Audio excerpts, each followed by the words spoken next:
Mushroom biryani எப்படி செய்யுதுன்னு பார்க்கலாம் வாங்க. ஃபஸ்ட்டு மசாலா அரைச்சிக்கலாம். 8 பச்சை மிளகாய், பெரிய சைஸ் தக்காளி 1, பெரிய சைஸ் வெங்காயம் 1, ஒரு கைப்பிடி அளவு மல்லித்தலை, 1 ஸ்பூன் சோம்பு, 4 பட்டை, 4 லவங்கம். இது கொஞ்சம் கூட தண்ணி சேர்த்தாமல் நல்லா நைஸாக அரைச்சி எடுத்துகிட்டு வந்துடணும். இது தக்காளி சேர்த்துனால நம்ம தண்ணி சேர்த்து தேவையில்லை.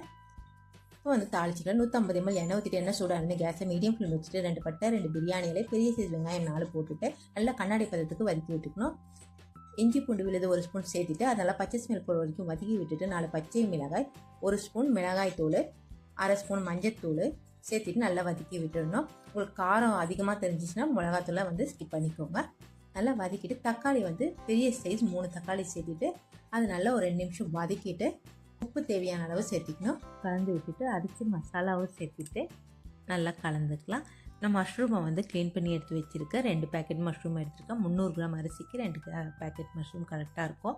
நல்லா அந்த மசாலாவோட கலக்கிட்டு ஒரு 5 நிமிஷம் அப்படியே விட்டுடணும். கேஸை மீடியம் ஃப்ளேம் வச்சுட்டு இப்படி கொதி வரும். இப்போ வந்து நான் 300 கிராம் வந்து அரிசி எடுத்துருக்கேன். 600 ml தண்ணி ஊற்றிட்டு அரிசியும் போட்டுட்டு மூடி வச்சிடணும்.